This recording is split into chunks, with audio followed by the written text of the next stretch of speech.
Bom, obrigado, professora Patrícia. Reflexão muito importante, né? Eu conversava aqui com a Luciana durante a sua fala, né? Como que existe, né, uma falta de compreensão de todo esse cenário da migração, inclusive nos serviços públicos, né? Eu comentava com ela que nesse período que eu estou trabalhando na prefeitura, né, quando a gente discute uma política pública, é uma frase que você escuta cotidianamente em diferentes âmbitos do serviço público, olha, tá precário para os nossos, né? Então, para os outros. Então, vamos pensar uma acolhida para os imigrantes. Sim, mas se eu pensar uma acolhida para os imigrantes, como é que vão ficar os nossos, né? Então, se faz essa separação, né, entre aquilo as pessoas, como se o imigrante às vezes não fosse um ser humano, não fosse uma pessoa, né? Então, acho que é interessante essa reflexão. Bom, eu chamo então a... Espera aí, deixa eu ver se eu... A Luciana, para fazer uma síntese aqui do que foi essas exposições, né? E depois, então, a professora Vera.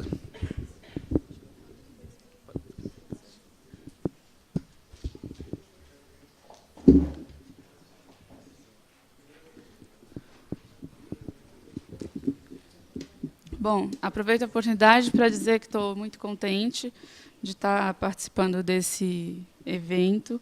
Gostaria de cumprimentar especialmente o professor Roman e a professora Lídia, tá, que se dispuseram a estar aqui e a trazer a realidade desse outro país, que é a Rússia, para aqui, para o Brasil, para a gente conhecer. Também cumprimento o Dr. Paulo Willis, presidente da mesa, que estava aqui.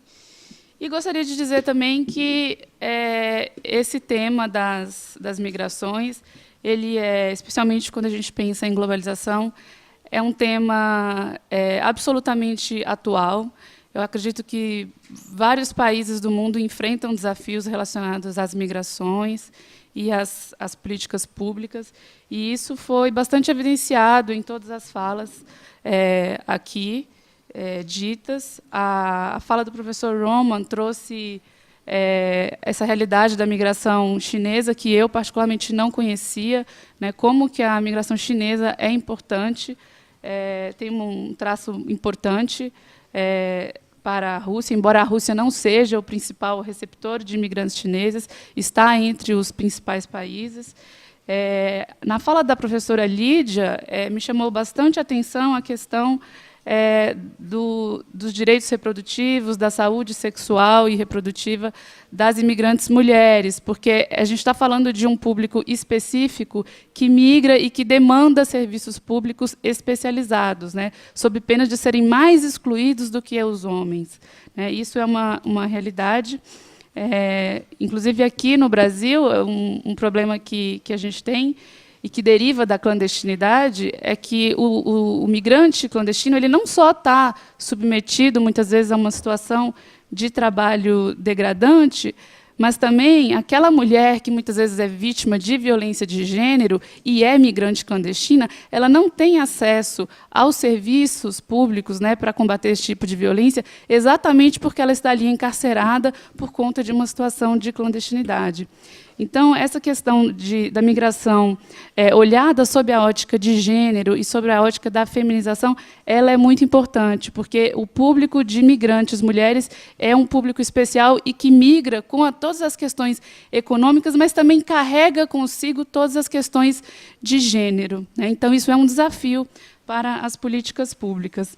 Em relação à fala da professora Patrícia e do professor Elcio, eu gostaria de pontuar que a professora Patrícia trouxe muito bem esse traço da vulnerabilidade, né, como a exploração ela é feita de uma forma assim, muito estruturada, que vai desde uma rede de tráfico, que vai desde rádios na Bolívia, anunciando oportunidades maravilhosas de trabalho no Brasil, até toda uma rede montada aqui no Brasil, que é composta, inclusive, de ex-imigrantes, né, que já foram escravos no passado e que hoje, às vezes, já têm a cidadania, já estão legalizados, mas agora exploram outros bolivianos, né, que já têm a sua oficina.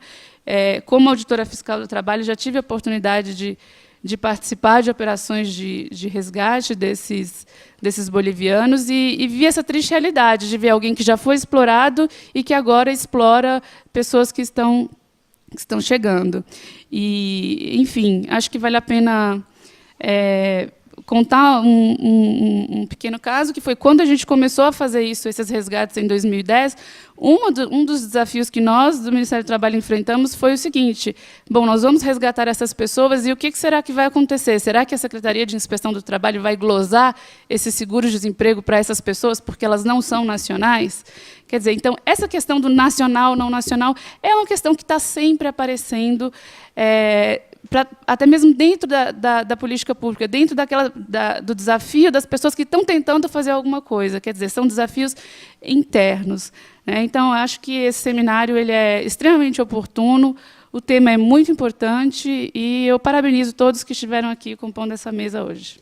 Eu sou me formei agora em julho pela Universidade Presbiteriana Mackenzie, no curso de Direito, e vou falar um pouco mais devagar. E toda a minha vida eu trabalhei com a temática imigrante, porque eu fui voluntária na reserva técnica do Memorial do Imigrante, hoje Museu da Imigração. Inclusive, está com a ex-diretora do Memorial do Imigrante, a doutora Ana, aqui, que tinha me dado a oportunidade de trabalhar lá na época. E desde os meus 15 anos, eu acho que essa temática foi muito presente, por ser também neta de imigrantes russos. Eu tratei do tema inconstitucionalidade do Estatuto do Estrangeiro no PIVIC, né, do Mackenzie, um trabalho de iniciação científica. E no meu TGI, né, a monografia, trabalhei também o conceito de cidadania no Brasil e o trabalhador boliviano na indústria de confecção, sob a orientação da professora Patrícia Tuma. Hoje, eu vou trazer um tema um pouco diferente, que talvez é um tema um pouco distante da nossa realidade, das nossas grandes migrações, da italiana, espanhola, agora, mais recentemente, dos bolivianos, haitianos. Vou falar brevemente sobre a imigração russa. Assim como o professor Elcio, na palestra de abertura, falou, desde sempre, o Brasil trabalhou num sistema, as políticas de governo do Brasil trabalharam num sistema de abertura e fechamento para os imigrantes.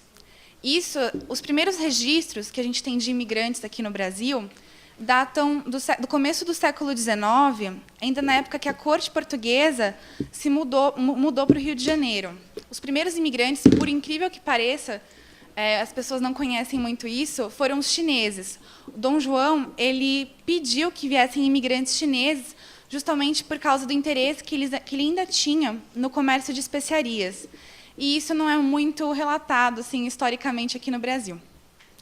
E, assim, desde aquela época, começo do século XIX, quando era interesse do governo brasileiro trazer imigrantes para cá, para o Brasil,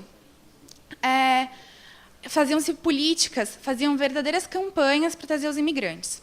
Tanto que, com o fim da escravidão, no último quarto do século XIX, vieram maciçamente assim, aquela grande onda, a grande imigração dos imigrantes da Europa Latina, italianos, espanhóis, devido às condições precárias na época na Europa.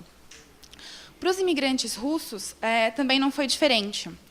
A primeira leva de imigrantes russos que vieram também para o trabalho agrícola no interior de São Paulo, entre 1905 e 1906. Foi essa data. E a gente vai ter, posteriormente, um fechamento de fronteiras também, justamente por causa da Primeira Guerra Mundial. Então, os russos acabaram imigrando mais a partir de 1919 a 1923 para o Brasil.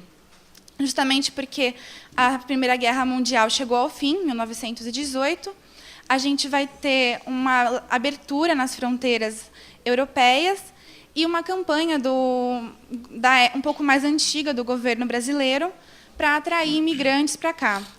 Então, de 1919, só vou pegar os números, conferir, a 1947, os registros que a gente tem são que chegaram 123.727 russos para o Brasil. Sendo que, nesse período, a gente teve maiores e menores fluxos de imigrantes russos para cá.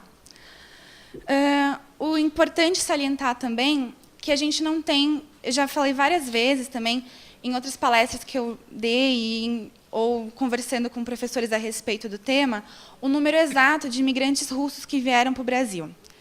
Primeiro, porque assim, a gente vai ter uma grande onda entre 1905 e 1906, com números muito incertos, que foram diretamente para o campo, para o interior de São Paulo e Rio Grande do Sul também.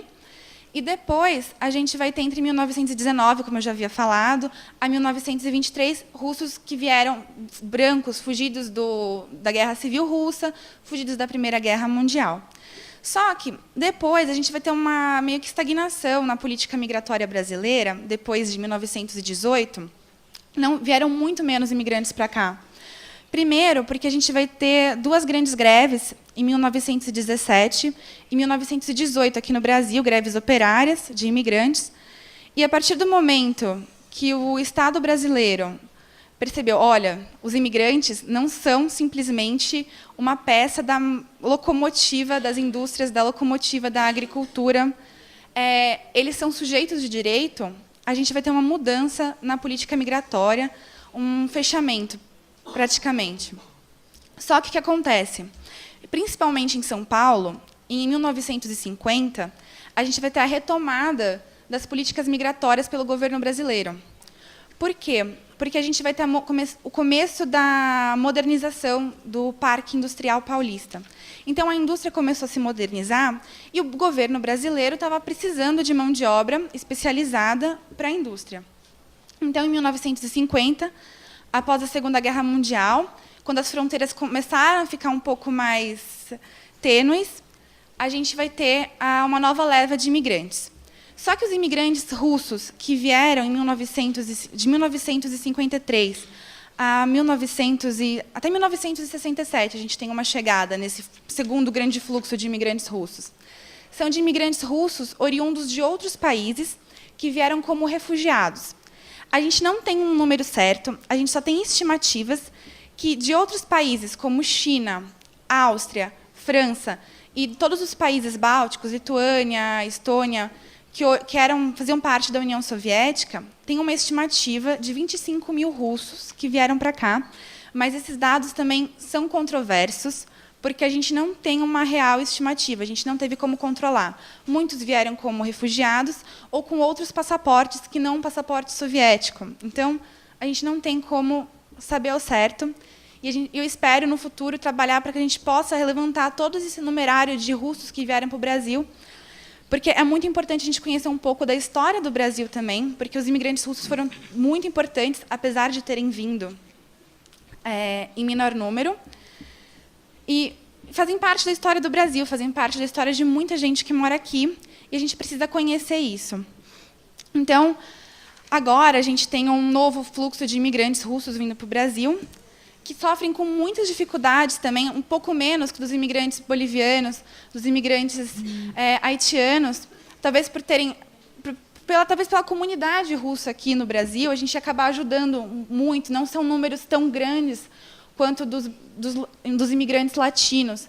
E a gente tem uma facilidade maior em colaborar, tem uma liberdade. Então, mas mesmo assim eles sofrem dos mesmos problemas, a dificuldade da regularização da documentação, conseguir um visto de permanência, tudo isso é muito complicado e a burocracia brasileira é muito grande. Desde 1978, quando o controle de imigrantes, que era feito pela Hospedaria do Imigrante, que hoje é onde fica o Museu da Imigração, era feito por lá. Era um controle até um pouco mais simples, eu digo até um pouco mais humano. Hoje, pela Polícia Federal, e a burocracia é muito grande, porque o Estatuto do Estrangeiro é uma legislação pautada na política da segurança nacional, que hoje a gente não tem como mais aplicar ela, tendo em vista a nossa sociedade hoje em dia, o mundo globalizado, não tem. E é uma legislação que não se preocupa com a pessoa do imigrante. É uma legislação que tem uma mera preocupação com uma suposta segurança nacional de um Estado nacional que está em crise. Então, a gente não por que ter essa legislação? E a gente vai... E hoje eu até recebi um projeto do Cosmópolis, de uma nova lei de imigração, que também é pautada numa visão mais humana, numa visão de acolhida ao imigrante. E é isso que a gente tem que lutar para acontecer aqui, uma nova legislação, porque manter o Estatuto do Estrangeiro, hoje em dia, atualmente, é impensável, é inviável, não é aplicável mais. Então, eu vou encerrar. É basicamente isso, uma breve síntese. Obrigada. Meu nome é Ana Maria Leitão Vieira. Eu agradeço o convite, muito honroso para presidir essa mesa, e eu vou chamar, então, as pessoas que vão compô-la. Artem Luquianetes, por favor.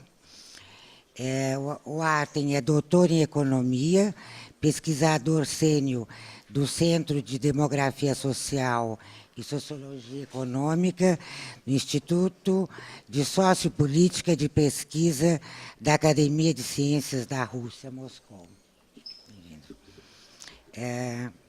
Chamar também Simon Parzniewski. O Simon é estudante do último ano do duplo mestrado em Relações Internacionais, MAIB, na Freie Universität Berlin, Humboldt Universität Potsdam e do Instituto Estatal de Moscou de Relações Internacionais, MGI-MO. PhD prospectivo aluno da Escola de Governo e Sociedade e do Instituto de Pesquisa em Superdiversidade na Universidade de Birmingham. Professora de Direito Ambiental na Universidade Presbiteriana Mackenzie. E quero chamar também Paula Zarubelli Brasil, moderadora dessa mesa. Paula.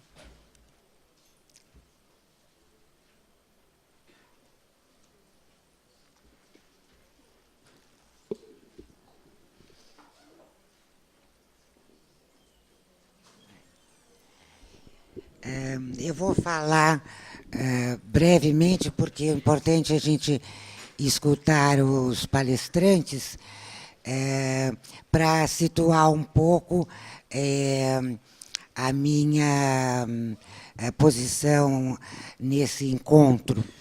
Eu fui diretora do Memorial do Imigrante, e o memorial era mais que um museu, era um grande arquivo documental. E a burocracia paulista, do lado dos museólogos, a gente agradece muito a burocracia, que produziu uma documentação preciosa sobre toda a imigração para São Paulo, principalmente, e o museu funciona até hoje na hospedaria dos imigrantes. Esse arquivo nós abrimos o máximo para os pesquisadores, e foi muito trabalhado, inclusive, além dos registros dos próprios imigrantes, existia toda a sequência de legislações criadas ao longo da existência da hospedaria, de 1892 até 1967. E, inclusive, a legislação. Outra questão é que quando nós administramos o Memorial do Imigrante, o nosso entendimento é que o Museu da Imigração fosse um espaço de expressão do imigrante, a organização desse arquivo documental e abrir a pesquisa, sempre com o objetivo de fazer o imigrante mais conhecido da sociedade e, de alguma forma, poder contribuir para um esclarecimento da sociedade de quem é o imigrante. A sociedade, em geral, não sabe quem são o imigrante, quem é o imigrante. O cinema, mesmo a historiografia, existe um romanceamento do que é o imigrante. E, de fato, não há um conhecimento. E era assim que nós entendíamos o museu, e é assim que a gente tentava reunir todos os imigrantes hoje, e em festividades, em comemorações, em seminários. E a questão do passado, toda essa historiografia, de alguma forma, iluminar para os gestores hoje da questão migratória, em toda seu leque de visões, seja a área de direito, de justiça, de direitos humanos, de história, de psicologia. Trabalhamos também com a questão psicológica do imigrante, do seu descendente. E era assim que nós entendíamos. Eu digo era porque o museu depois fechou, abriu agora recentemente com novas políticas, novas diretivas. Mas nós tivemos a oportunidade de colocar no mesmo espaço um debate e uma condição de que a sociedade pudesse conhecer o imigrante, inclusive dando a voz ao próprio imigrante. Eu vejo com muito promissor esse encontro que se dá aqui, que coloca até essa questão jurídica, né? Esse debate acontecendo dentro da Faculdade de Direito. Enfim, já passamos metade da manhã e tenho certeza que está sendo um sucesso os assuntos de interesse de todos. Eu vou passar a palavra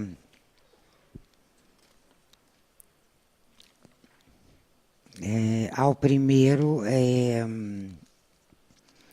Артем Лукьянец. Добрый день, уважаемые коллеги, уважаемые присутствующие. Я первый раз в Бразилии. Хочу поблагодарить организаторов за то, что наше научное мероприятие сегодня состоялось. Мероприятие очень интересное.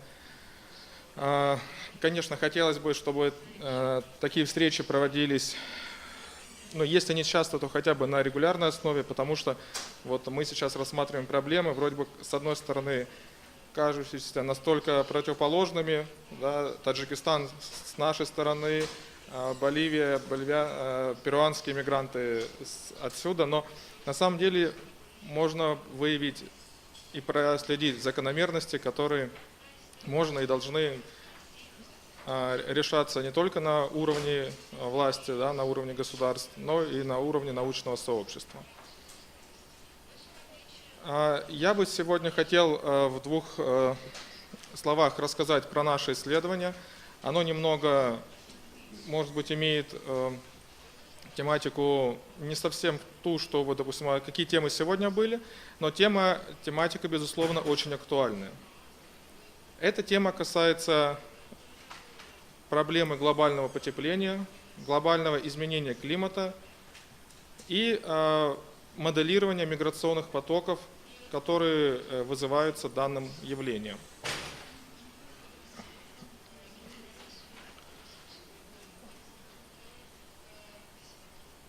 Если еще в начале 20 века вопросы, связанные с изменением климата, относились в разряд потенциальных угроз, то 21 век – это век, когда потенциальные угрозы превратились в реальные угрозы. Я не климатолог, поэтому я только в 2 словах скажу про изменение климата, потому что наверняка это занимаются ученые более компетентные в области климатологии, океанографии и других наук, естественно-научных. Не секрет, что на протяжении последних уже 20-30 лет температура на нашей планете увеличивается. Даже в самых, так сказать, для простого понимания это выливается в расширение воды, в расширение Мирового океана и, как следствие, затопление огромных территорий, на которых проживает население.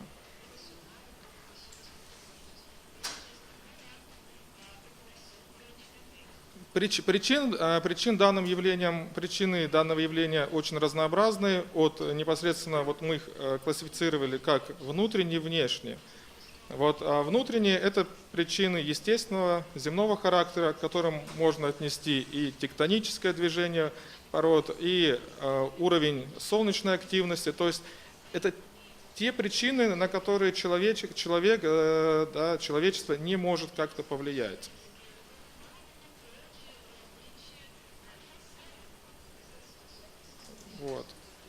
Но по данным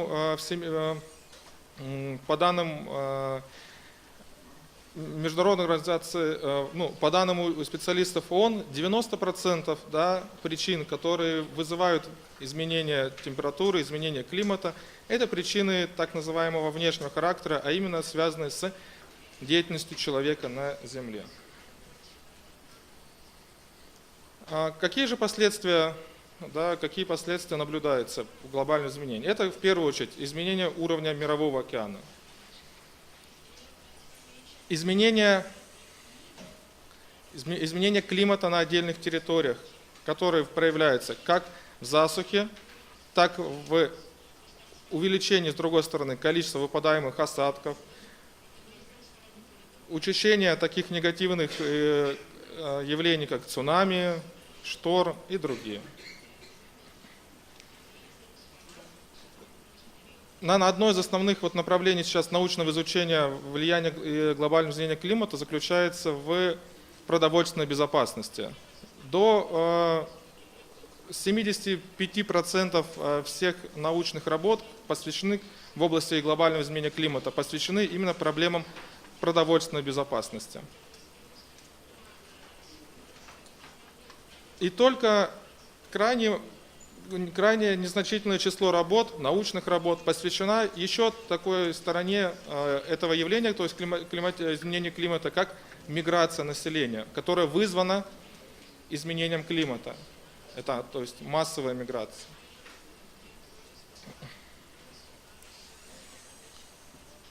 Если в общем, климатическая миграция – это миграция, то есть переселение населения, вызванное причинами климатического характера.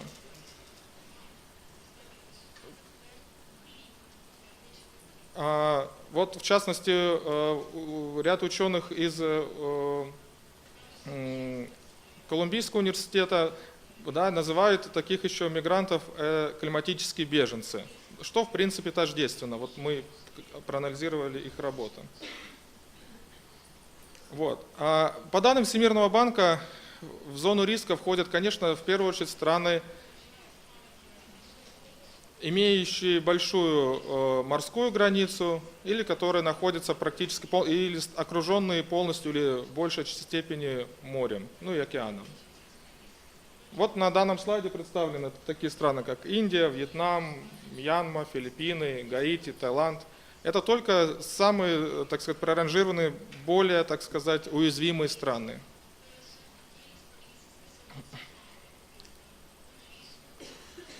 И продолжая исследование тематики, мы хотели бы остановиться в качестве примера этой проблемы, остановиться на такой стране, как Вьетнам. Вот. Россию и Вьетнам связывают очень тесные, дружественные отношения с одной стороны, но с другой стороны география, географическое положение Вьетнама, оно уникальное. И вместе с его демографическим потенциалом. На относительно небольшой территории, которая вот карта представлена на слайде, можно очень видеть, да, что очень большая граница, то есть море. Это раз. Численность населения во Вьетнаме неуклонно растет. Темпы, конечно, замедлились, но население в целом продолжает расти. И плотность населения также увеличивается. Уже к 2015 году прогнозируется, что численность населения Вьетнама достигнет 92-94 миллионов человек, а плотность увеличится с нынешних 268 человек на квадратный километр до 275.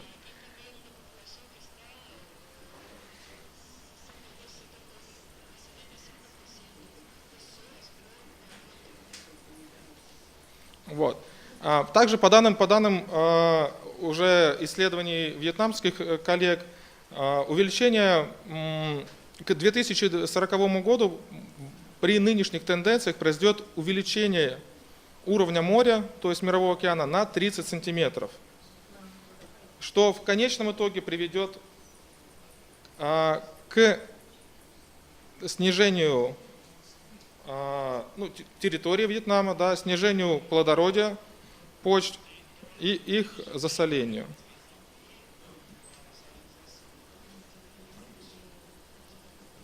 На данном слайде представлены провинции, наиболее уязвимые к изменению климата. Это провинции в дельте реки Меконг. Меконг – это одна из ведущих таких водных артерий Юго-Восточной Азии. На данной провинции расположены в ее дельте. И, в общем, если это добавить, в конце 2013 года Всемирный банк назвал 3 наиболее уязвимые дельты рек в мире. Это на первом месте река Меконг, потом Ганг в Индии и Нил в Египте. Данное ранжирование было произведено на основании тех социально-экономических последствий, которые могут иметь место при ухудшении ситуации, при повышении уровня моря.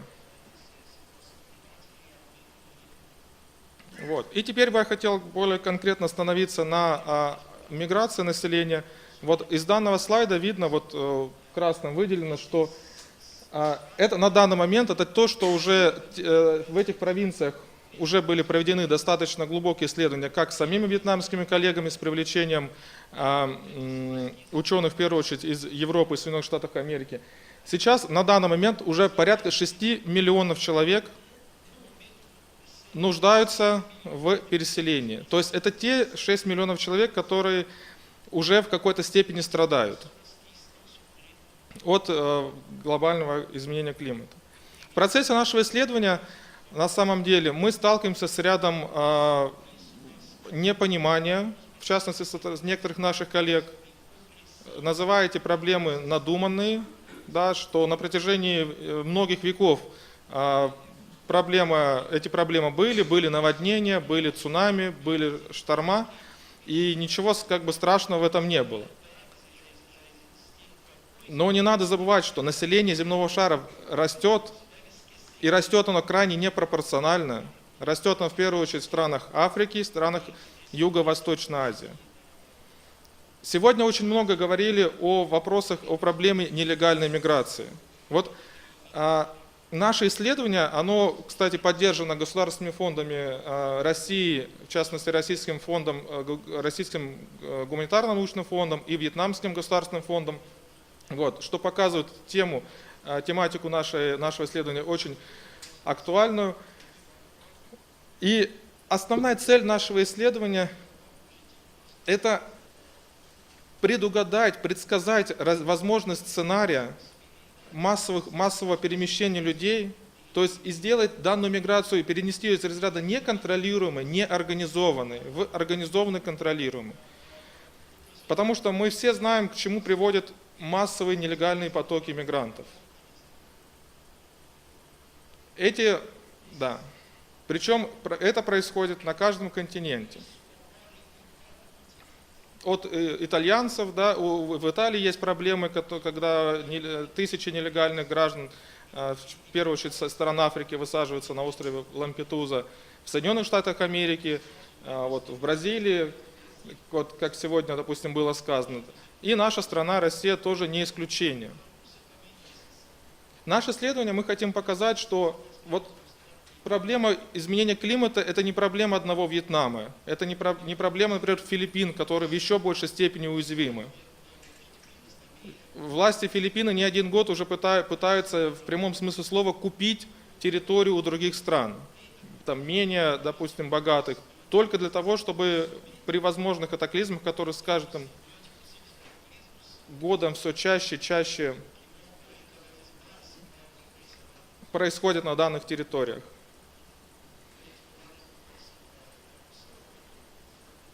Вот. Только сообща и только вместе можно нивелировать, то есть сгладить негативные последствия массовой миграции.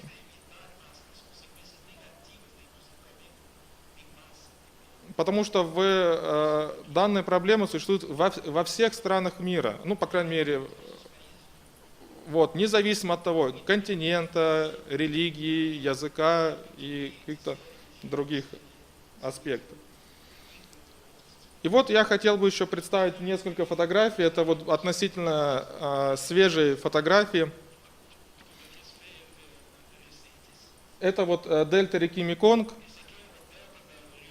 вот, которая полностью в воде. И вот очень интересно в том, что буквально в пару сотнях километрах выше территории страдают, наоборот, от засухи.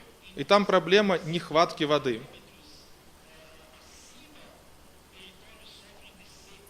Да. Данное же затопление показывает, что это вода, но это вода не пресная, это вода моря, это вода мирового, в том числе океана. И вот даже когда оно уходит, последствия необратимы. Это засоление почв. Вот. В 2013 году, вот, буквально мы были во Вьетнаме, мы были, так сказать, в северной части, в частности в городе Ханой, в столице Вьетнама. И в это время центральная часть Вьетнама вместе вот, с Филиппинами, да, подверглась ужасному, так сказать, цунами, которое унесло тысячи жертв, жизней. И вот когда ты находишься и видишь это, можно сказать, изнутри, конечно, эта картина очень печальная. Вот. Конечно, вот потенциально эти 6 миллионов, это не значит, что они возьмут и покинут свою территорию. Большая часть все же перемещается в другие провинции Вьетнама, но рано или поздно этот канал, так сказать, эта возможность, она просто-напросто иссякнет. И данная категория мигрантов, она будет находить выходы за пределы страны. И вот если сообща разработать мероприятия, разработать пути решения этих проблем, то это не будет проблемой нелегальной миграции, она будет организованная. Не возникнет проблем внутри стран, потому что не секрет, что отношение к мигрантам в каждой стране, и у нас, в России, и в Бразилии, и в Соединенных Штатах Америки, все же вот опросы показывают, что значительная часть населения настроены зачастую агрессивно. И часто это не вина самих мигрантов, а вина правительства, законодательства, которое не вовремя реагирует на изменения и угрозы. Ну и еще в заключение парочку вот слайдов хотел, фотографии показать. Это тоже буквально фотографии 2 года. Это сельские жители, которые вот собираются вместе сообща строят плотины. им никто, соответственно, это не оплачивает, то есть они это все сугубо добровольно как бы объединяются вокруг одной общей беды. Вот, кстати, после этого наводнения, я не могу выговорить название этой деревни, но вернулось всего 2 семьи в данную деревню. Спасибо большое.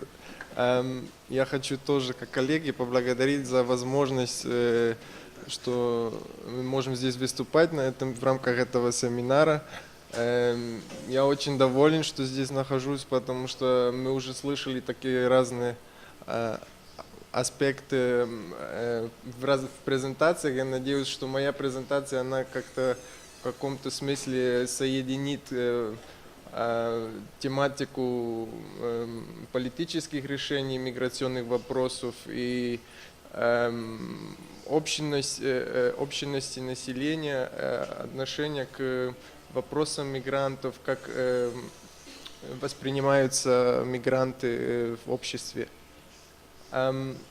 Тема моего доклада – это влияние СМИ на миграционную политику Российской Федерации.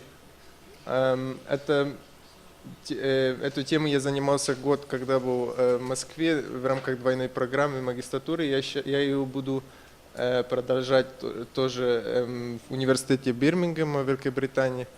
И хочу сравнить ее тоже аспекты с российской точки зрения и Великобритании. Что касается структуры доклада, я хочу обобщить какие-то моменты главные, которые миграционной политики, СМИ и общества, потом теоретические проблемы, вопросы, с которыми я сталкивался в рамках моей работы, и некоторые показатели, которые я нашел в рамках исследования, и в остальных показать тоже какие-то моменты, которые важны для сравнительного анализа в разных странах. Мне кажется, в Бразилии эта тема тоже очень интересна, и может быть вам тоже так кажется. Так что мы наблюдаем, то, что мы уже слышали, коллеги говорили, влияние глобализации на миграционные процессы, на разные тренды миграционной политики, тоже такое движение, сильное разнообразие в обществах мира. И оно осложняет миграционную политику, а оно добавляет другие индикаторы в эти процессы. И это для исследования кажется более сложным, более проблематическим, чтобы отвечать на эти проблемы. И то, что политики, люди, которые решают миграционную политику, они пытаются отвечать на эти вопросы, на это ожидание и решать вот эти проблемы, чтобы найти подходящие механизмы для регулирования миграционных процессов.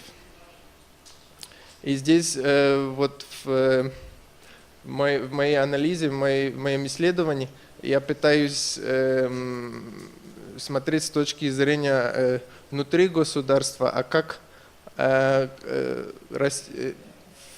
рамках этих процессов растет влияние актеров в рамках государства, и каких актеров, и одним из этих актеров может быть СМИ, как влияющая сила на миграционную политику.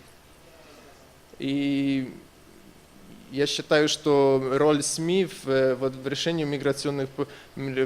вопросов миграционной политики, он не отражается так должным образом, и он должен быть, эта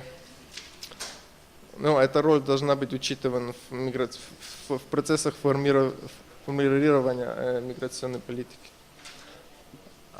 Сейчас хочу обратить ваше внимание на это вырезки из российских газет разных. И здесь видно сразу, что СМИ показывают очень похожую картину. В принципе, они используют механизмы, которые повторяются постоянно. Что мы видим? Это сотрудники ФМС, Федеральной миграционной службы России, которые показаны сзади. Мы не видим лица человека, но он как-то выступает выше мигранта. Он контролирует их документы. Мы видим грустные лица этих людей. Они, как кажется, они не понимают, что происходит до конца, что от них требуется. Но они показаны, можно сказать, как масса, как люди, у которых нет собственной позиции, не могут, они под каким-то давлением, может быть. Но это для вас просто такой момент, чтобы увидеть с этой точки зрения, как СМИ это показывает и как один из механизмов показывания этой проблемы. Я не знаю, насколько вам известно, но еще хочу обратить внимание на эту концепцию миграционной политики России.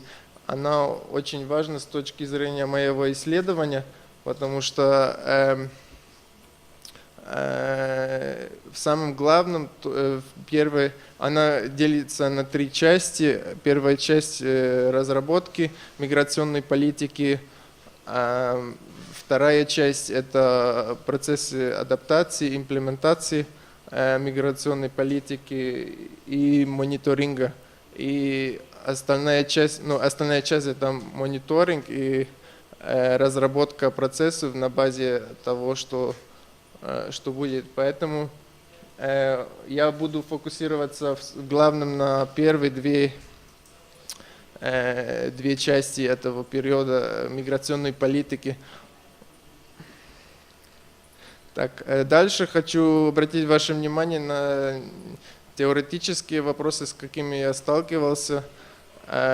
Здесь показана модель сверху вниз, можно сказать. Это формирование политики в отношении к СМИ и обществу.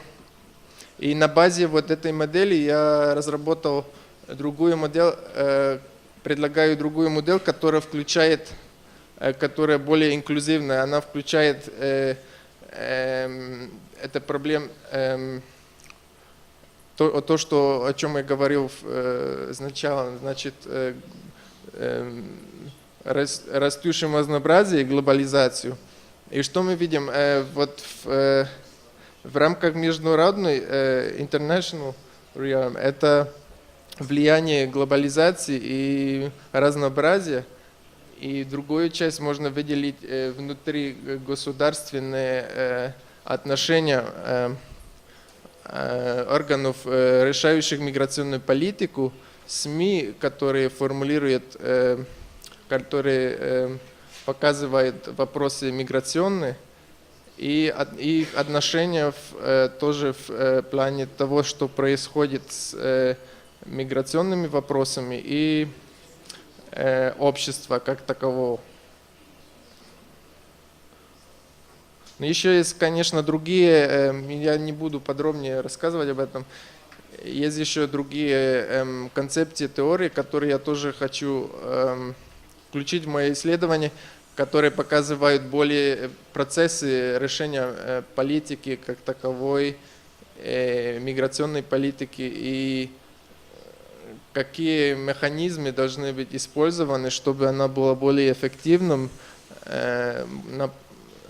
то, чтобы органы, решающие миграционную политику, могли использовать материал исследования. И сейчас в дальнейшем хочу обратить ваше внимание на это главные никакие аспекты, которые я обнаружил в рамках исследования. Самый главный, и я предлагаю две главные фреймс, можно так сказать. Это, во-первых, национальная безопасность, в которых можно подсказать, можно обнаружить subframes. Это проблемы интеграции, интеракции между мигрантами, и потом еще представление мигранта как стихийное бедствие, проблема миграции. Бывают СМИ, которые сообщают о проблемах иммиграции как наводнение людьми или это опасность для страны, потому что потоки такие сильные, что невозможно вообще это контролировать, и это, конечно, влияет на общество. И еще в рамках этого можно обнаружить влияние конфликтов на миграционную политику.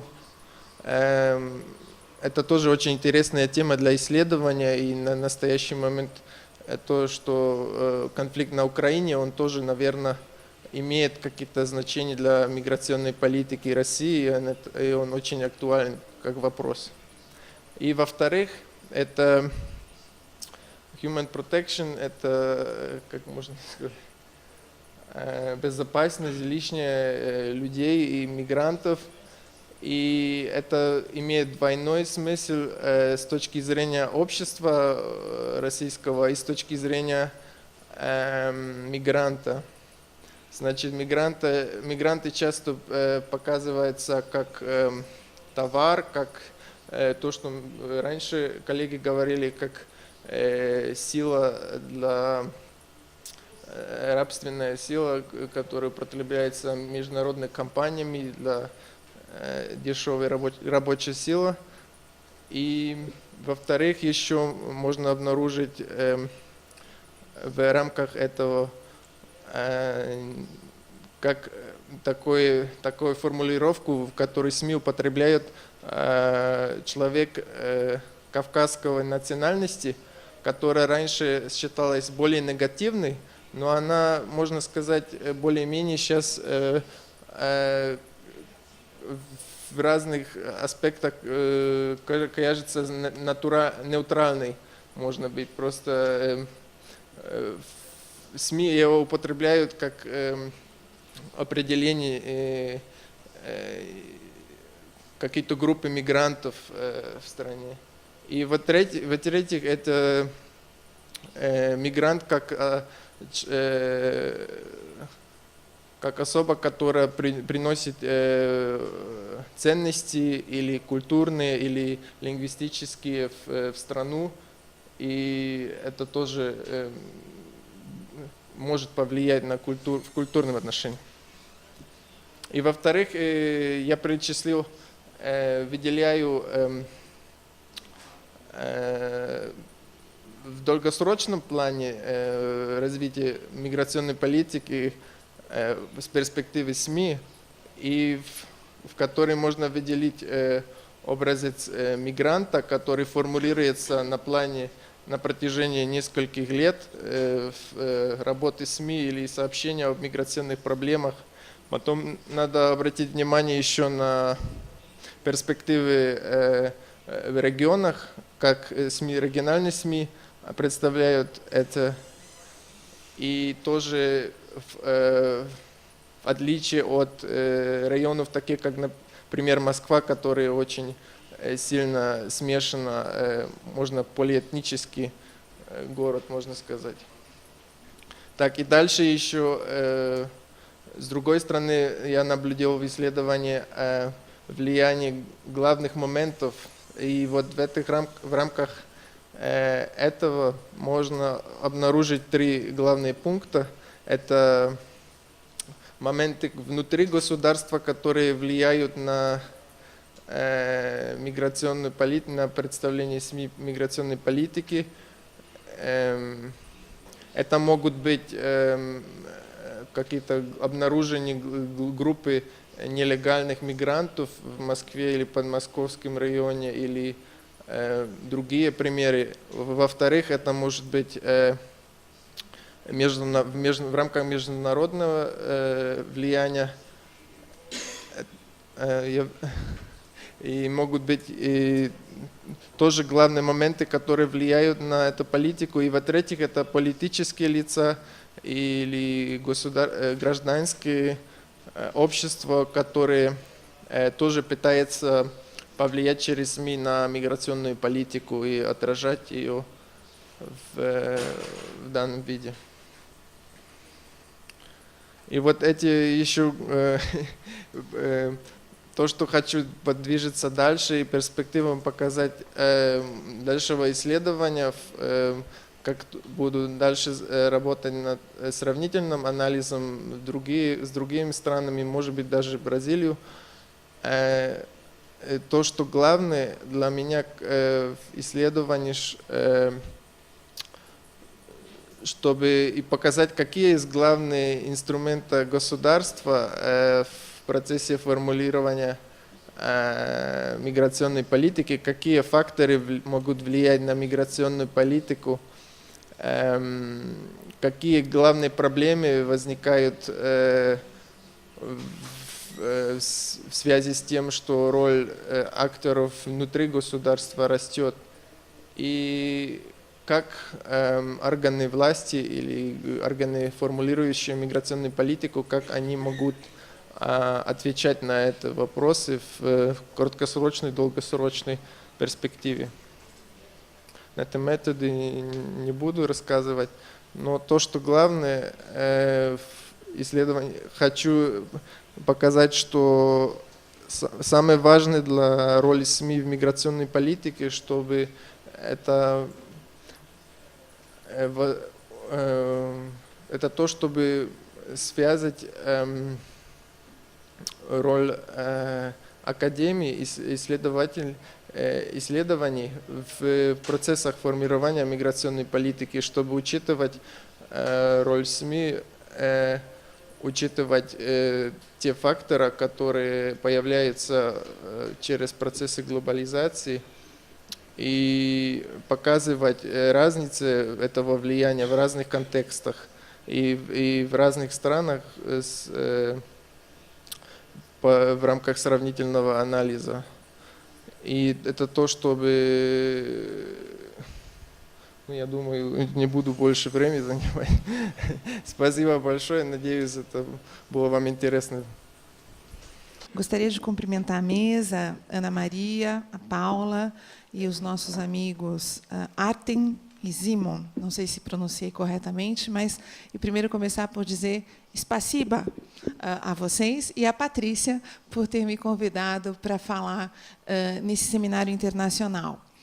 E eu trouxe um tema que eu acredito que acaba se relacionando muito com o que os nossos dois colegas falaram anteriormente, porque o Simon, ao tratar da questão ou do contexto e olhar político em relação às questões referentes à imigração, por um lado, e o Artem, ao tratar especificamente, né, de previsões em termos de possibilidades e cenários de mudança do clima e imigração, fazem com que o meu papel aqui fique mais fácil ao trabalhar do ponto de vista jurídico a necessidade tanto do conceito em relação a estas pessoas que são deslocadas. Eu não gosto muito da palavra deslocadas, mas no Brasil existe um termo que vai ser muito difícil traduzir juridicamente e que vem do Nordeste e que é do retirante, né? Eu me retiro, eu saio de um lugar para o outro. E, para mim, a palavra displaced ou deslocado parece que é como um jogo de xadrez, que eu posso deslocar as pessoas, né? Então, talvez nós encontremos ainda internacionalmente um termo que possa ser utilizado em termos desse conceito. E, não obstante, queria fazer o agradecimento, já fiz de novo, mas a professora Patrícia que me dá essa possibilidade de trabalhar e de trazer à luz esse tema e a importância de um conceito jurídico. Por que esse conceito é importante quando nós falamos de migração?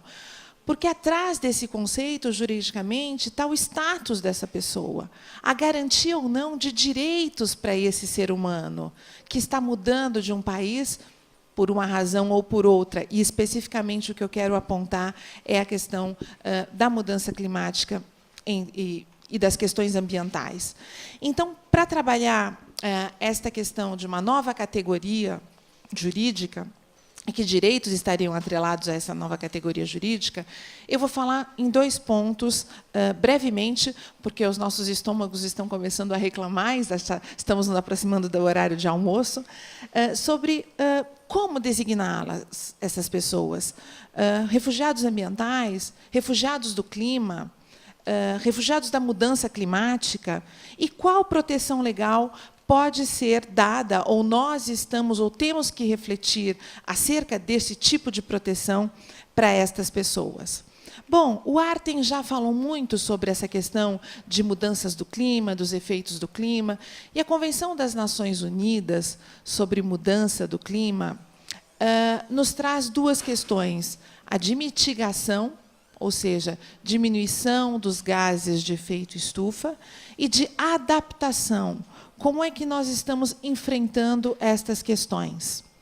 Alguns países são fundamentais para que nós possamos sair desse impasse.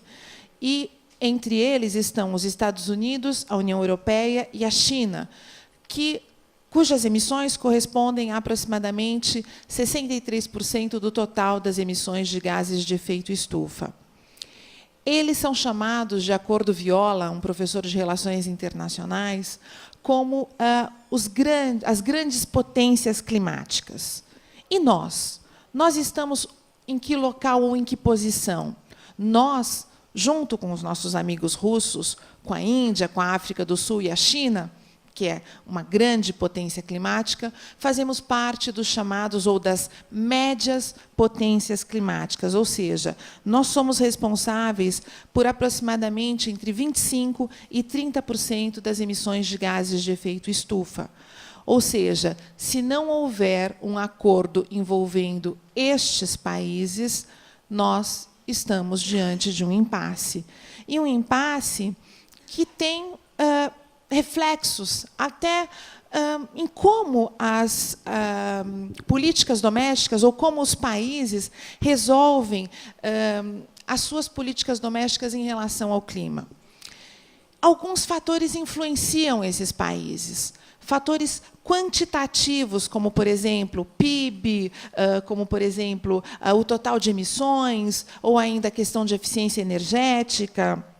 Mas o que eu queria chamar a atenção de vocês é que influencia sensivelmente aos governos a percepção de vulnerabilidade. E daí o papel da mídia, que o Simonsen falou, e que eu acho que é muito importante nós estarmos antenados e verificarmos quem está por trás da mídia, porque, às vezes, essas questões não chegam até a mídia, mas, quando chegam, qual é o impacto que tem em relação aos governos.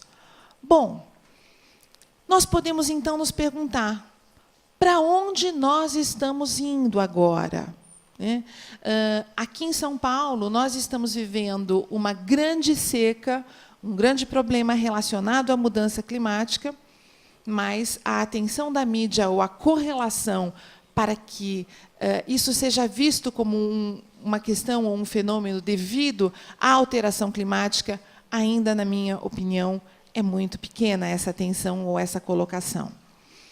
Bom, a expressão ou o conceito de refugiados ambientais, refugiados climáticos ou refugiados em relação à mudança climática, nós vamos ver as origens, né, desse termo de refugiado ambiental. Surgiu lá em 1948 e ganhou maior notoriedade a partir de 76 e ainda mais em 85, com o relatório das Nações Unidas para o Meio Ambiente, no qual os refugiados ambientais foram considerados ou definidos tal quais aquelas pessoas que são forçadas a deixar o seu habitat tradicional temporariamente ou permanentemente, devido a um grande problema ambiental, seja ele natural ou não, que coloca em risco a sua existência ou ainda afeta de forma séria a sua qualidade de vida. Essa questão continua a ser analisada na década de 80 pelo World Watch Institute, ainda pelo painel intergovernamental de mudança climática, elencando ou identificando que a migração humana é um dos graves efeitos da mudança do clima, ou ainda, por esse mesmo painel de especialistas, sublinhando que a aceleração da mudança climática tem um impacto na vida dos seres humanos. É somente com o Plano de Ação de Bali que se reconhece a questão da adaptação e da gestão dos riscos como elementos importantes para serem definidos e analisados nas negociações do clima, em termos de um acordo para aliviar o impacto humano das mudanças do clima. Bom, é certo que vários são os nomes ou vários são os termos que surgem para tratar dessa problemática, seja refugiado ecológico, refugiado do clima, ou ainda migrante ambiental ou ecomigrante, pessoas ambientalmente afetadas, pessoas deslocadas por problemas ambientais. O que nós temos? E eu quero mostrar 3 mapas que demonstram essa problemática ou que fazem a análise dessa problemática. O primeiro deles é de Norman Myers, que identifica em amarelinho os locais, as áreas onde há secas, né? E nós podemos ver que no Brasil, que está aqui, né, do lado de cá, nós vamos ter essa questão de seca, mas esta questão da seca também afetando a parte central da Ásia, né, aqui onde nós vamos ver que se encontra a Rússia. Há também a parte roxinha, que são onde nós temos as áreas expostas a furacões, né? E ainda toda a costa, está aparecendo muito fininho, mas toda a costa delineada com azul, onde nós temos as questões relacionadas a inundações e a problemas com grandes chuvas, tempestades, etc. e tal. O segundo mapa ele é do Conselho Germânico em matéria de mudanças climáticas, né, que fez esse mapa em relação ao risco de segurança, como mudança climática pode ser vista como um risco de segurança. E aí mostra como é que nós vamos ter estas migrações, né? Justamente como os nossos amigos mostraram, né, da China, né, para a Rússia, então, esse movimento, da América do Sul para a América do Norte e da África para a Europa, né? Então, isso demonstra onde estão os hotspots em vermelho, né, e onde nós temos essa perspectiva de grandes movimentos, de grandes massas. Porque Myers e até agora o painel intergovernamental de mudanças climáticas estimam que nós vamos ter entre 250 milhões a 1 bilhão de pessoas se movimentando devido a mudanças do clima. E o último mapa, de 2009, fala das pessoas que são deslocadas, e aí esses deslocamentos podem ser deslocamentos, e são deslocamentos, quero dizer, internos, né? Então, nós vemos que no Brasil, o Brasil não aparece, né, nesse mapa, mas nós vamos ver esses deslocamentos internos, e nós temos, sim, deslocamentos internos, e sabemos dessa problemática no Brasil. Bom, as maneiras de definir um refugiado, elas podem ser do ponto de vista legal, político ou sociológico, né? Isso de acordo com Astrid Surk, né? E quem é esse refugiado? É uma pessoa que é forçada a deixar a sua casa por razões que ela mesma não é responsável, seja pelo fato de uma perseguição, de uma desordem pública, da guerra civil, de fome, terremotos ou uma degradação ambiental. Nós vamos ver que essas causas elas podem ser de longo termo, podem ser acidentes industriais, químicos, infraestruturas como barragens, conflitos armados, ou ainda condições que são permanentes ou não permanentes. Mas o que é interessante, ou por que usar o termo de refugiados no caso de degradação ambiental, é porque duas distinções devem ser feitas. Ou seja, uma primeira, entre aquela passagem, ou aquele movimento transfronteiriço, né, e a questão interna, né. Então, o elemento central da definição de refugiado pressupõe ultrapassar uma fronteira política entre um Estado e outro. A questão moral da conotação, da proteção desse termo é forte.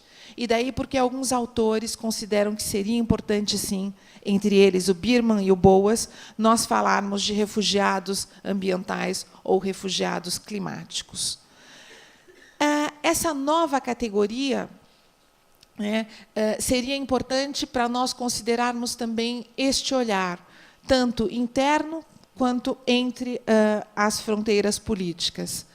E, se nós pensarmos do sistema que nós temos hoje em termos jurídicos, né, das convenções internacionais, nós vamos ver que a Convenção do Status de Refugiado de 55 e o seu protocolo de 67 fala de qualquer pessoa que esteja fora do seu país de origem, né, e elenca como perseguição uma paura, um medo, né, em relação às seguintes razões: raça, religião, nacionalidade, pertencer a um determinado grupo ou opinião política. Não há, portanto, aqui a previsão de degradação ambiental. Entretanto, se nós olharmos para a Convenção Africana, que regulamenta alguns aspectos em relação aos problemas de refugiados, nós vamos ver que há a expressão eventos que seriamente possam ocasionar um distúrbio na ordem pública. Ou seja, poderíamos considerar os eventos climáticos aqui. Entretanto, é uma convenção regional. E aí nós estamos falando de um refugiado que continua no contexto africano, ou seja, ela não se aplica na Europa. Igualmente, no contexto latino-americano, a Declaração de Cartagena também se refere a esta ordem pública, ou um distúrbio da ordem pública, mas, igualmente, nós estamos falando de um contexto regional. Portanto, eu não tenho esta possibilidade de aplicação. O professor Alexandre Kiss fala ou define a ordem pública ecológica como um conjunto de princípios desenvolvidos para o interesse público da humanidade baseado na justiça ambiental.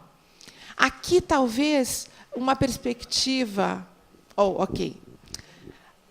o professor Alexandre Kiss, vou repetir, então, para os nossos amigos e para a tradução, ele define, né, a ordem pública ecológica como um conjunto de elementos, um conjunto de princípios desenvolvidos para o interesse geral da humanidade e baseado na justiça ambiental. Aqui nós teríamos, talvez, uma questão teórica a trabalhar nessa nossa discussão sobre os movimentos, tanto internos como além fronteiras, provocados e ocasionados pela mudança do clima. Nós poderíamos pensar em algumas soluções jurídicas. Um protocolo em relação à Convenção do Status de Refugiados de 1951.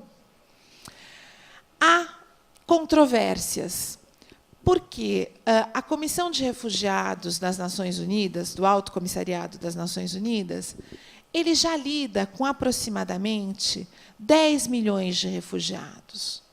Ele passaria a lidar, então, com um contingente superior de 250 milhões a 1 bilhão de refugiados. E aqui há um problema também, porque esta convenção trata do indivíduo e não de comunidades, de coletividades que vão ter que se deslocar. Por exemplo, povos indígenas da Amazônia, que poderão vir a ser afetados pelo degelo dos Andes e que influencia no fluxo de águas do rio Amazonas. Um novo instrumento internacional, reconhecendo um status de refugiados ambientais ou refugiados climáticos, uma alternativa seria uma proteção regional ou na esfera nacional. Talvez nós teríamos que começar a trabalhar essas políticas, sim, desde o município de São Paulo até o estado de São Paulo e depois em termos de Brasil enquanto estado, e isso se refletindo também nos outros estados. Um protocolo para a Convenção do Clima, difícil, as negociações do clima já estão difíceis, imaginem um protocolo. Uma convenção para a implementação do status de pessoas deslocadas, essa convenção foi proposta por um grupo de estudantes de Limoges, liderados pelo professor Michel Prieur, e ela traz no seu âmago, no seu seio, a questão dos direitos humanos.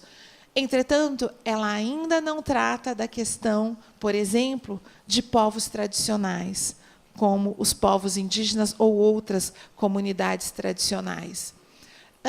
Eu vou passar pelas 3 primeiras iniciativas, que ficam como reflexões para que nós façamos ou possamos pensar essa questão, mas queria só sublinhar estas 2 últimas questões que foram levantadas mais recentemente. A ONU declarou 2014 como um ano internacional das pequenas ilhas dos estados em desenvolvimento. Por quê? Porque a questão do clima vai afetar especificamente e, em primeiro lugar, as populações destas ilhas. E daí tem uma decisão importante, que talvez valha a pena mencionar, da Nova Zelândia, agora de março de 2013.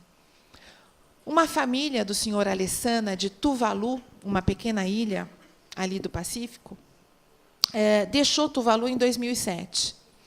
E continuou com o status na Nova Zelândia até 2009, quando ele e a sua família perderam o seu status, um status legal de estar ali como imigrante. Em 2012, eles requereram um status enquanto refugiados e pessoas protegidas. E, em março de 2013, esse status foi aprovado. Não especificamente pela questão do clima, mas a saída jurídica foi dizer que ali existiam razões humanitárias excepcionais. E a sentença, a decisão desse tribunal, especificamente falou da questão de vulnerabilidade das crianças do senhor Alessana em relação aos desastres naturais e aos impactos adversos da mudança do clima. Esse Plano Nacional de 2014, em uma submissão conjunta que foi levada para a Convenção das Nações Unidas sobre Mudança Climática, ele trata da questão dos planos nacionais de adaptação. E aí enfoca esta questão da migração, em primeiro lugar, para ser resolvida com planos nacionais de adaptação por cada estado. Em segundo lugar, considerando a migração devido à mudança do clima como uma estratégia de adaptação. E, em terceiro lugar, prevendo essa possibilidade de aceitar esses deslocamentos de grupos e de comunidades em cada um dos países que ainda tenham terras e não fiquem inundados embaixo da água após a mudança do clima. Bom, o que tudo isso me leva, ou talvez nos leve a discutir, é que hoje existe uma dimensão humana em relação à mudança climática. E nós devemos ter essa dimensão muito clara e muito perceptível, pensando em quem são esses refugiados, para onde vão esses refugiados. E talvez, se nós nos colocarmos na pele das 67 pequenas ilhas, que são países em desenvolvimento, talvez aí nós possamos começar a pensar em estratégias para enfrentar esta questão. Porque nós todos fazemos parte de uma mesma humanidade. Nós todos estamos juntos neste mesmo barco. E aí, o que o professor Elcio elencou no início da sua fala, quer dizer, no final da sua fala, mas no início dessa nossa conversa, desse seminário internacional, sobre rever os conceitos de nacionalidade e de cidadania, eu estou plenamente de acordo.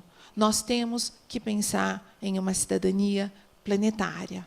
Cada um de nós tem raízes diversas. Quando a Ana Maria falou do Museu do Imigrante, eu posso dizer, eu tenho uma bisavó que o nome está escrito lá no Museu do Imigrante. E eu faço parte daquele potinho brasileiro, bem potinho, né? Com raízes indígenas, africanas, europeias, né? E isso nos faz pensar e olhar para o outro de uma outra forma. E, juridicamente, nós temos que estar aptos também para pensar no outro de uma outra forma, ou seja, tal qual nós pensamos em nós mesmos e pensando na alteridade, na diversidade e na possibilidade de convivermos em paz. Obrigada. Coube a feliz incumbência de fazer a finalização, né, moderar essa mesa excepcional de trabalhos que nós tivemos hoje. E então eu vou condensar de maneira bem rápida, até porque nós temos mais uma última palavra do professor Serguei, para depois finalizarmos esse trabalho. Nós tratamos hoje de vários impactos da migração internacional, tanto no Brasil quanto na Rússia, mas, de uma maneira geral, todos os impactos foram trabalhados de alguma forma, porque são assuntos muito correlatos. Nós trabalhamos a questão do impacto na questão trabalhista, né, da migração internacional, na questão cultural, na necessidade de revisão das políticas públicas, na questão do crescimento do discurso de proteção da soberania nacional, e até um crescimento de um sentimento xenofóbico, e como isso pode ser problemático, tendo em vista que o caminho agora é o caminho para seguirmos e não para fecharmos, né, as fronteiras novamente e tudo mais. E também trabalhamos a questão da mídia, né, e como a mídia pode influenciar na construção da gestão mesmo de uma política migratória. O professor Arten trabalhou a questão das mudanças climáticas e sua relação com a migração climática, né, apresentando para a gente alguns dados com relação ao Vietnã, Tailândia, Índia, e apresentando como isso pode influenciar nas questões de migração e como o aquecimento global, e agora perpassado também pela professora Solange, como isso, o aspecto humano das mudanças climáticas e como isso influencia e impacta na nossa sociedade. Em especial, com relação à fala da Vera, eu gostaria de destacar que existe realmente uma grande dificuldade para quem trabalha a questão as questões migratórias, de se fazer um levantamento, um mapeamento de dados, como se coletar e como se condensar e como transformar isso em estatística, como manejar as informações que nós recebemos, como comparar esses dados, que são dados... Nós temos dados formais, mas não temos a ideia das questões da ilegalidade mesmo, né? E do ponto de vista estatal, a gente pode verificar que está havendo uma mudança na orientação geral da política governamental e especificamente da política do Estado brasileiro com relação à questão migratória. Isso por quê? Porque já se está reconhecendo que há déficits enormes na questão das teorias e também de como fazer a superação desse déficit, né, desses déficits, desses problemas, especialmente na área jurídica, como criar e como faremos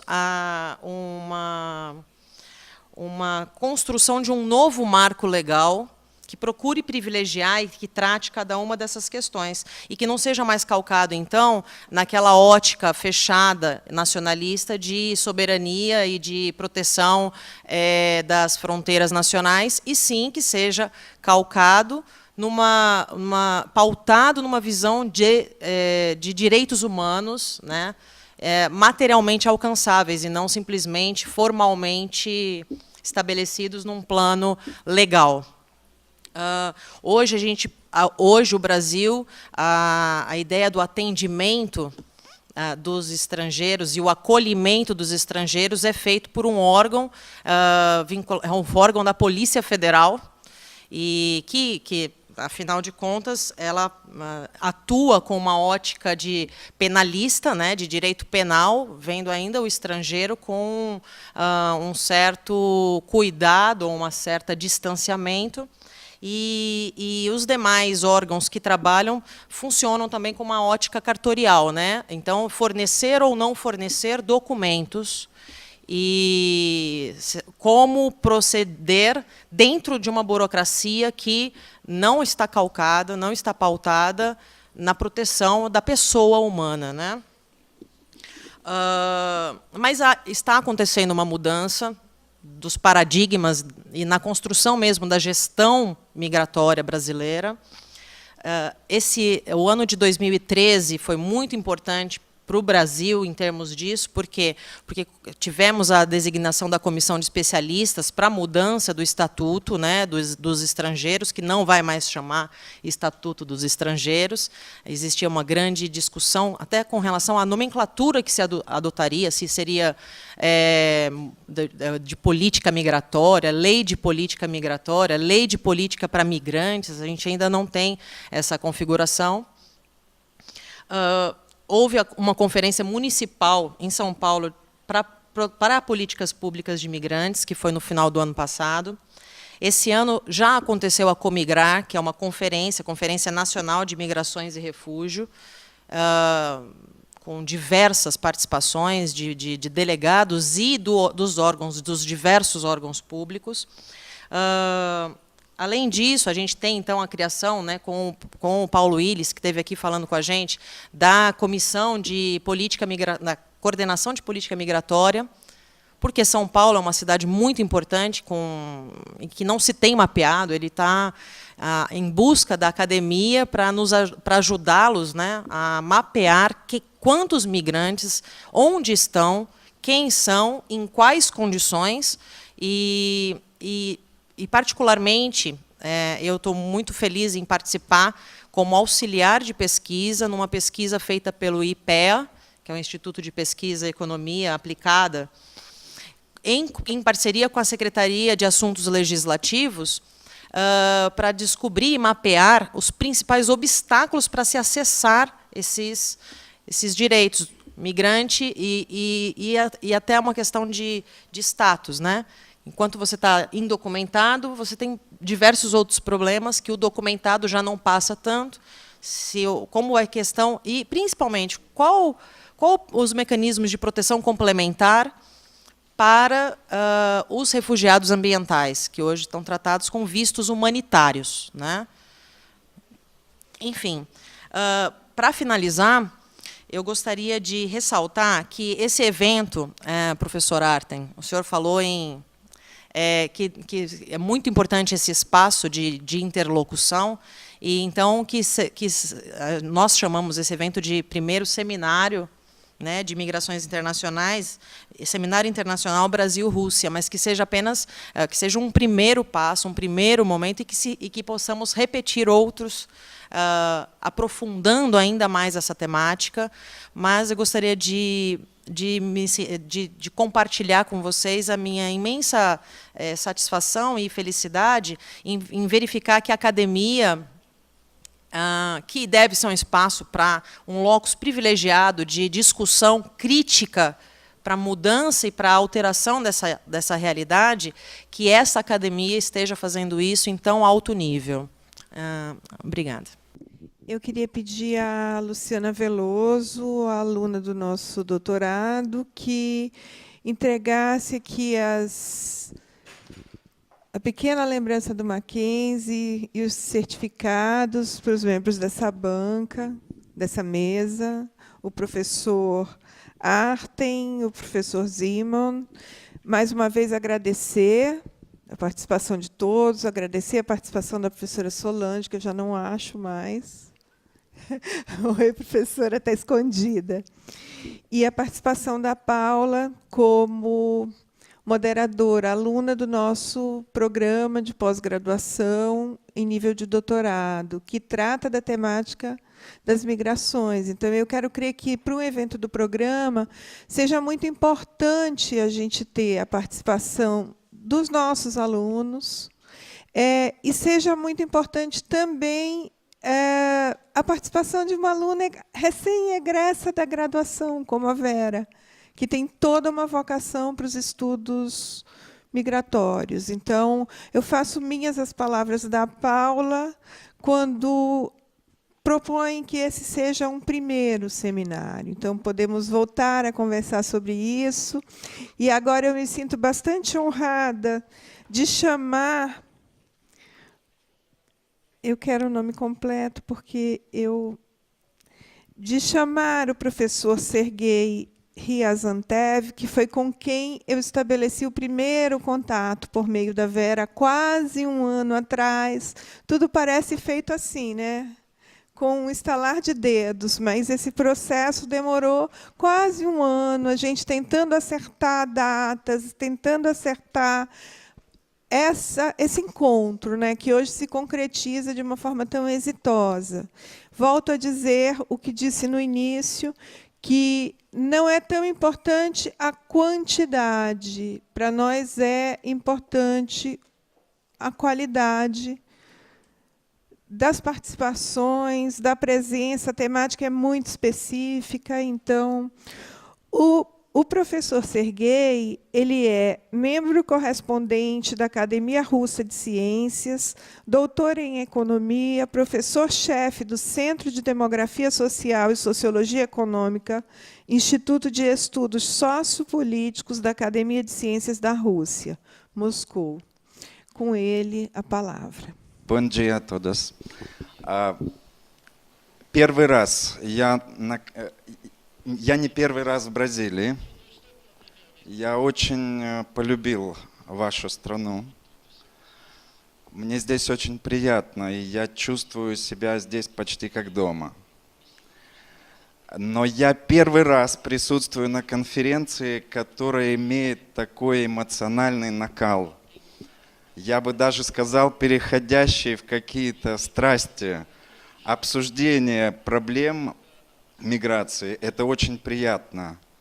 Сегодня я потрясен энтузиазмом бразильцев и сотрудников и студентов этого университета, которые на добровольных совершенно началах, без каких-то финансовых большой помощи, все это организовали. Я за это вам очень признателен.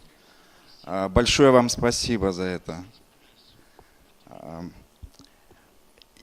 Не хочется говорить, выступать формально, поэтому давайте начнем с такого небольшого социального эксперимента. Я прошу, поднимите руку из тех, кто здесь в зале. Мы с вами в Сан-Паулу. Кто не родился в Сан-Паулу? Пожалуйста, поднимите руки. Половина из нас, сидящих здесь, мигранты. Что такое миграция? Когда я начинаю первую лекцию читать студентам в университетах в Москве, я говорю о том, что это жизнь. Миграция – это жизнь. Каждый из нас, каждый из вас мигрант в первом, втором, третьем поколении. Мы, наши родители, наши дедушки или бабушки обязательно куда-то перемещались. И как найти вот этот баланс между интересами и правами человека, как человека, и функциями государства, которое пытается себя обезопасить от мигрантов. Вот мне кажется, предыдущая коллега выступала, сказала очень важную мысль, что мы должны продолжить эти семинары. Но я хочу предложить приглашать на эти семинары еще и политиков, которые принимают решения в области миграции. Потому что, наверное, они тоже должны понимать, что они тоже мигранты, и они тоже люди. И когда они принимают решения, крайне важно, чтобы они слышали нас, академическое сообщество. Я расскажу сегодня о русских, потому что для меня эта тема близка. И в прошлом году в Рио-де-Жанейро, когда я был 3 месяца, я проводил исследования по русским, которые живут в Бразилии. Но пока я обобщаю этот материал, а в этой презентации я просто расскажу методически, как мы изучаем русских и кто такие русские, и можно ли вообще говорить о русских сегодня, или же применив другой термин. Прежде всего я хочу сказать, что русские за границей, я бы предпочел использовать термин Russian speaking communities, русскоговорящие сообщества. Почему я так утверждаю? К этому меня подтолкнули исследования, которые были проведены в разных странах, не только в Бразилии. И здесь в моей презентации будет очень много кейсов из разных стран. 2 миллиона человек, имевших отношение к России, жили за ее пределами, когда был Советский Союз. Когда он распался, за границей оказалось 25-30 миллионов тех, кто был связан с Россией. Это совершенно уникальный случай, потому что многие люди никуда вообще не перемещались, но оказались за пределами своей родины, оставшись в новых государствах, которые уже перестали быть частью Советского Союза. В 2010 году так выглядело количество русских за рубежом, и я хочу подчеркнуть, что Бразилия, по моей оценке, входит в десятку стран, в которых численность русских достаточно велика. Это порядка 50 тысяч человек, хотя это довольно трудно идентифицировать, и вы поймете почему, ниже я об этом скажу. Конечно, русских в Бразилии меньше, чем в Германии, в Великобритании или США, но тем не менее это очень важная для России страна, я имею в виду Бразилию, с точки зрения работы с нашим русскоговорящим комьюнити здесь.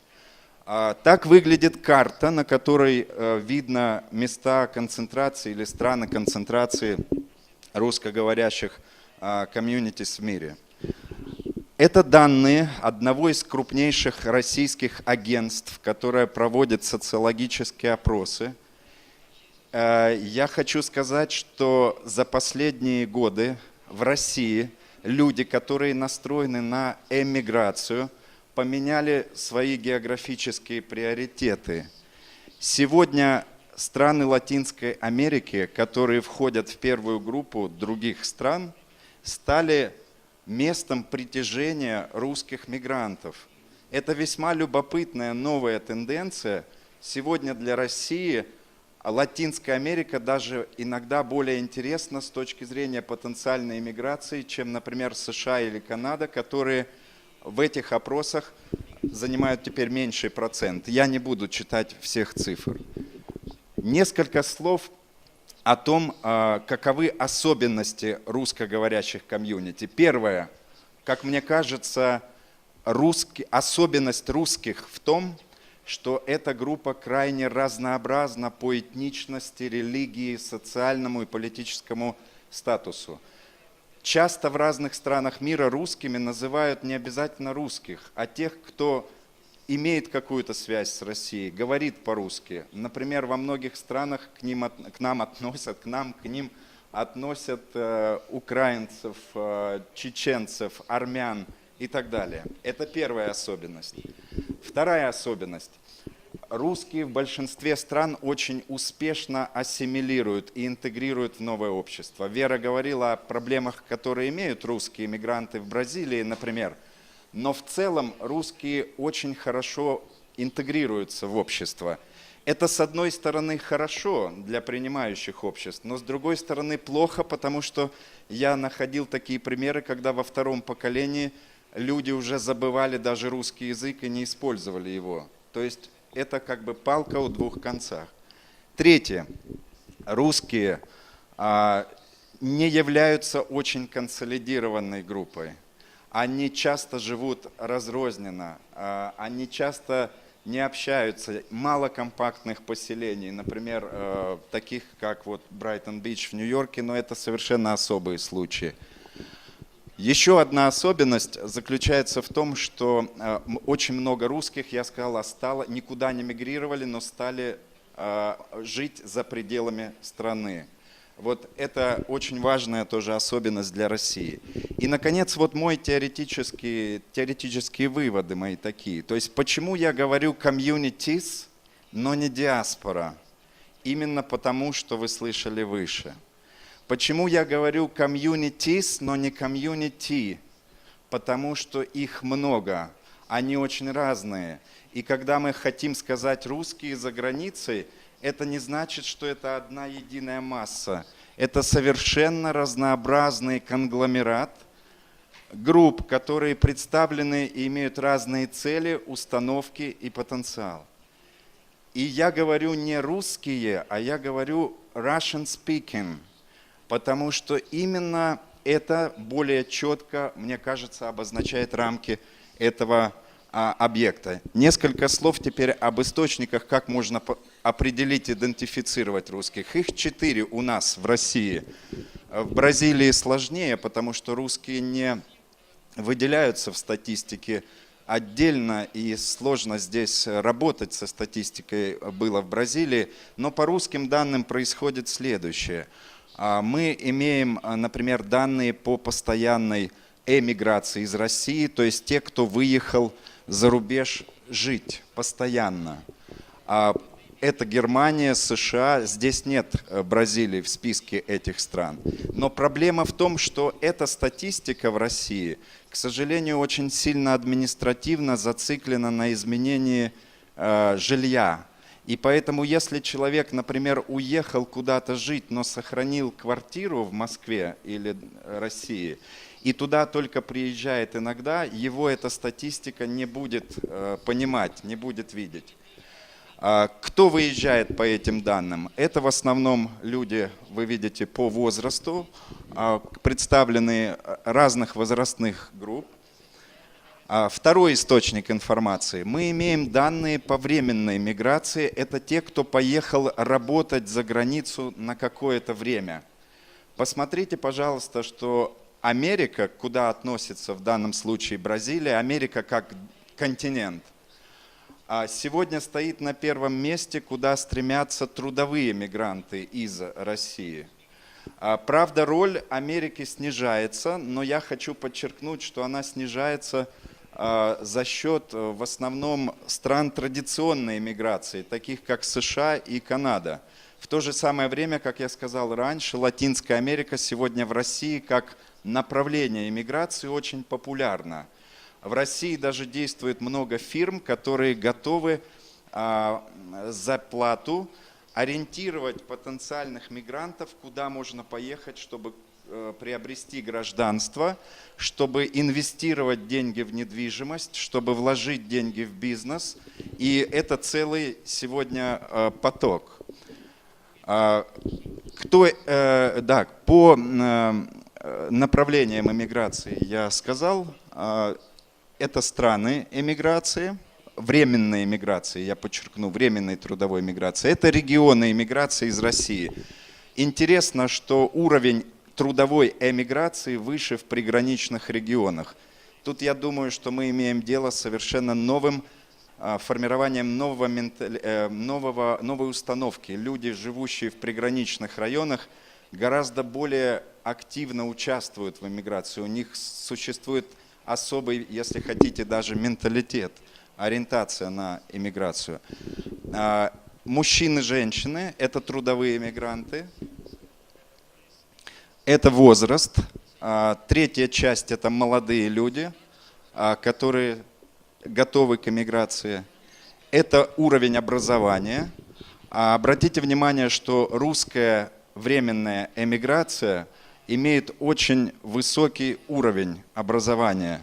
Третья часть из всего потока – это люди, которые имеют высокий уровень образования на уровне института или университета.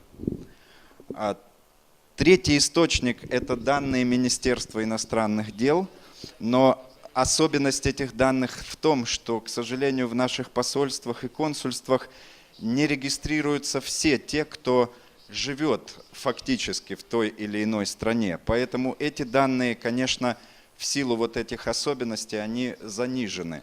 Потому что наши исследования показывают, что на самом деле речь идет не о 2 миллионах, как вы видите здесь, по официальной регистрации в консульствах и посольствах, а о цифре гораздо более высокой, порядка 30 миллионов во всем мире, я имею в виду. Данные по США я пропущу, и если позволите, я перейду вот к этому особому случаю Австралии, потому что очень любопытно, как русская статистика коррелирует с австралийской. К сожалению, мне не удалось сделать такие данные по Бразилии, потому что Национальный институт географии и статистики не позволяет посмотреть такой срез. Мы с Верой пытались попросить сделать этот официальный запрос, но они не отвечают, к сожалению, на наши крики души. Посмотрите, как отличаются данные российские и австралийские об одном и том же. Почти в 2 раза по австралийским данным русских там больше, чем по российским данным. Это очень любопытно было, и тогда, когда я стал проводить там исследования в Австралии, я захотел выяснить, почему, во-первых, так происходит, и кто все-таки вот эти люди, кто этот конгломерат русских, который там присутствует. Происходит это потому, что страна, принимающая мигрантов, всегда мигрантов фиксирует, вроде бы фиксирует более строго. А страна, которая отправляет своих мигрантов, она меньше знает о них или меньше хочет знать о них. Но это вот только пример Австралии. Давайте посмотрим, кто русские в Австралии. Половина русских в Австралии имела высшее образование, это уровень университета. С одной стороны, это потому, что сама Австралия селективно подходит к выбору мигрантов. Попасть туда очень трудно. Но если вы имеете более высокий уровень образования, вам проще найти работу и больше шансов быть трудоустроенным там. Это я пропущу. И вот перейду к этому слайду. Во-первых, мы посмотрели данные по рождению. Кто где родился. Это очень хороший индикатор, чтобы понимать, кто есть россияне. По австралийским данным оказалось 19 тысяч человек, родившихся в России. Кроме того, вы видите 15 тысяч украинцев, эстонцы, латвийцы, латыши и так далее. Это данные, австралийские данные как раз-таки по населению, родившемуся в бывшем СССР, и синим графиком показана Российская Федерация. Второй источник, который мы привлекли, это был язык. Я считаю, что язык – это очень важный критерий определения этнических комьюнити. И в этом смысле русский язык использовали в Австралии довольно большое количество людей, но, правда, мне удалось зафиксировать совершенно любопытный феномен. К 3-му поколению русские забывают русский язык. Я это назвал угасание русского языка к 3-му поколению. Наглядный пример. В Аделаиде Михаил Николаевич Чуркин, организатор русской общины, прекрасный человек, любящий Россию, родившийся в Китае, и по первому источнику он вообще китаец, потому что он родился в Китае, когда туда переехали его родители после революции. Но какой он китаец? Он, конечно, русский, а статистика по-прежнему видит, австралийская статистика его считает китайцем, потому что он родился в Китае.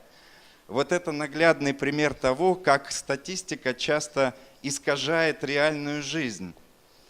Его сын говорит, конечно, с ним по-русски, родился в Австралии, но его внуки не хотят говорить по-русски, и он пытается, он старается с ними говорить по-русски, но не получается, они выросли в другой среде. Поэтому язык – это важный фактор. Если мы посмотрим религию, то христиан в Австралии 590 тысяч. Среди них очень много русских и славян, но как их выделить? И вот что Да, есть еще четвертый критерий – это этническая идентичность, то есть кто себя сам считает русским. Это вот тоже любопытный момент. И я придумал следующий подход.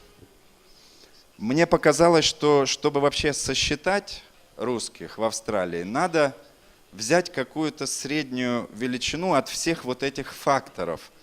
И если мы рассмотрим рождение, по месту рождения таких 19 тысяч, но я сказал об ограничениях. Если мы посмотрим лингвистический фактор, 36 тысяч. Если мы возьмем религиозный, 590 тысяч. И если мы возьмем этническую самоидентификацию, 67 тысяч. Где правда? Я думаю, что правда лежит посередине. Поэтому предполагать можно весьма условно, что русских в Австралии 40 тысяч. Это моя примерная оценка и понимание этой ситуации.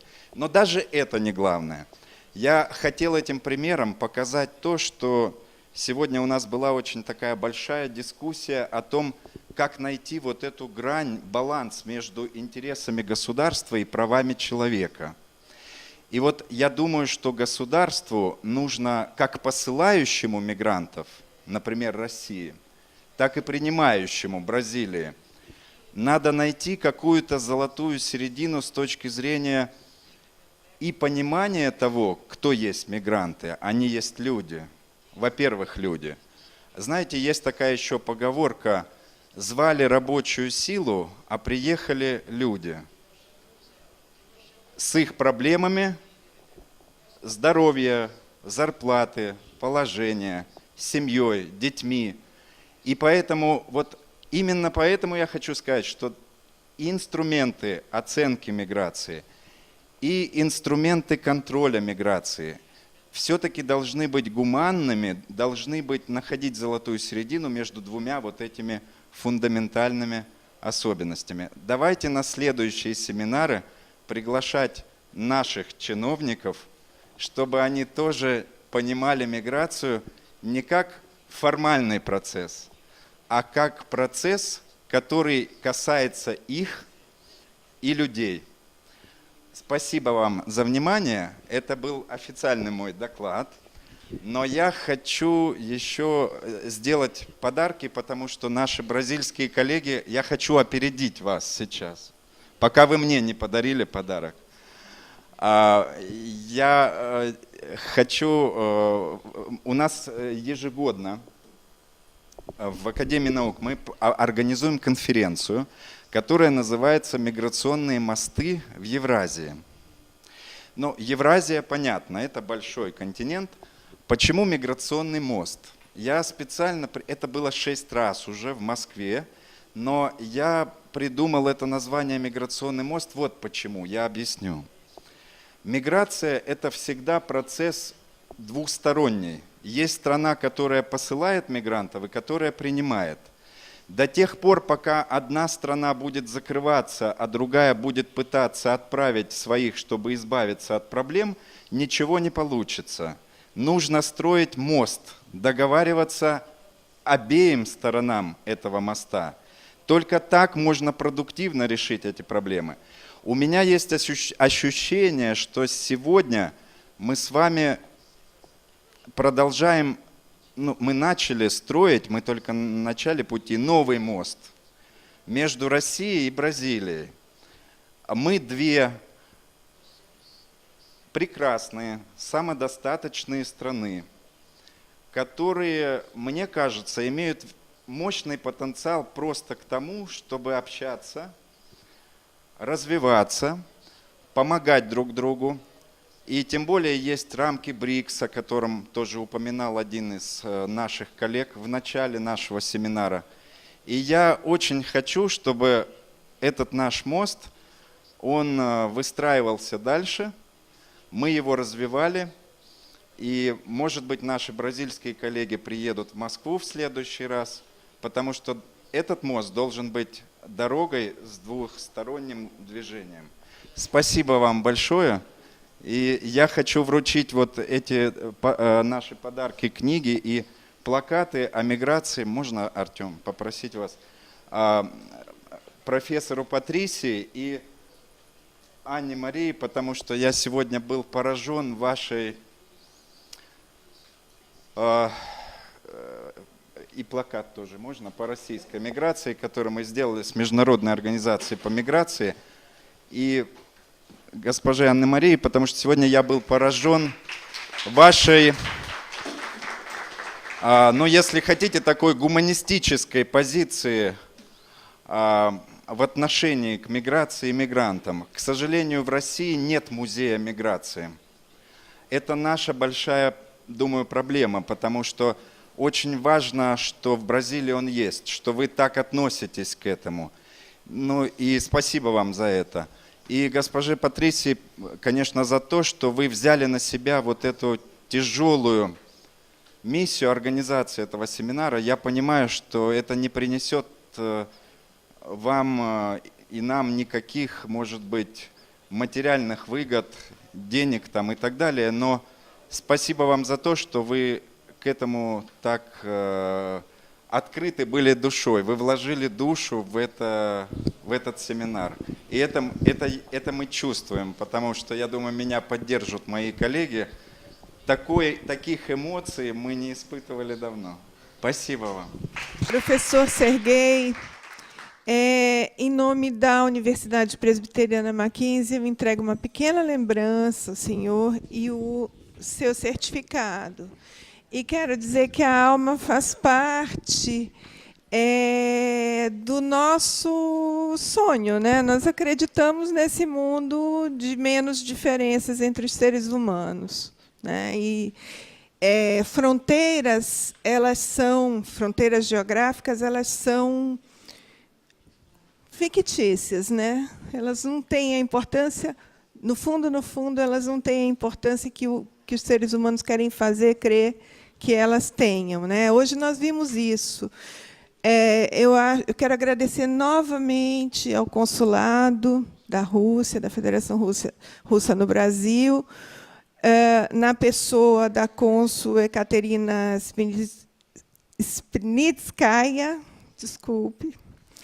E quero agradecer novamente aos tradutores, Ekaterina Pivinskaya, não estou errando.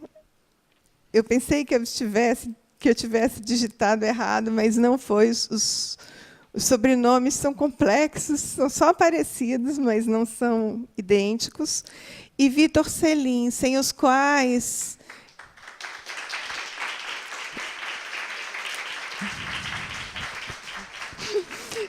a simpatia dos tradutores ainda é impressionante.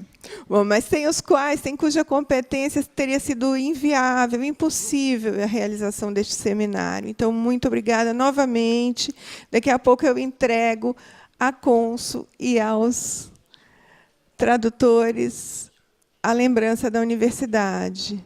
Muito obrigada a todos e a todas que estiveram aqui hoje. Agradeço a doutora Ana Maria, agradeço as alunas do doutorado, agradeço a Vera, né, de cujas mãos, agradeço a mãe da Vera, que também fez a diferença, né? Obrigada, gente.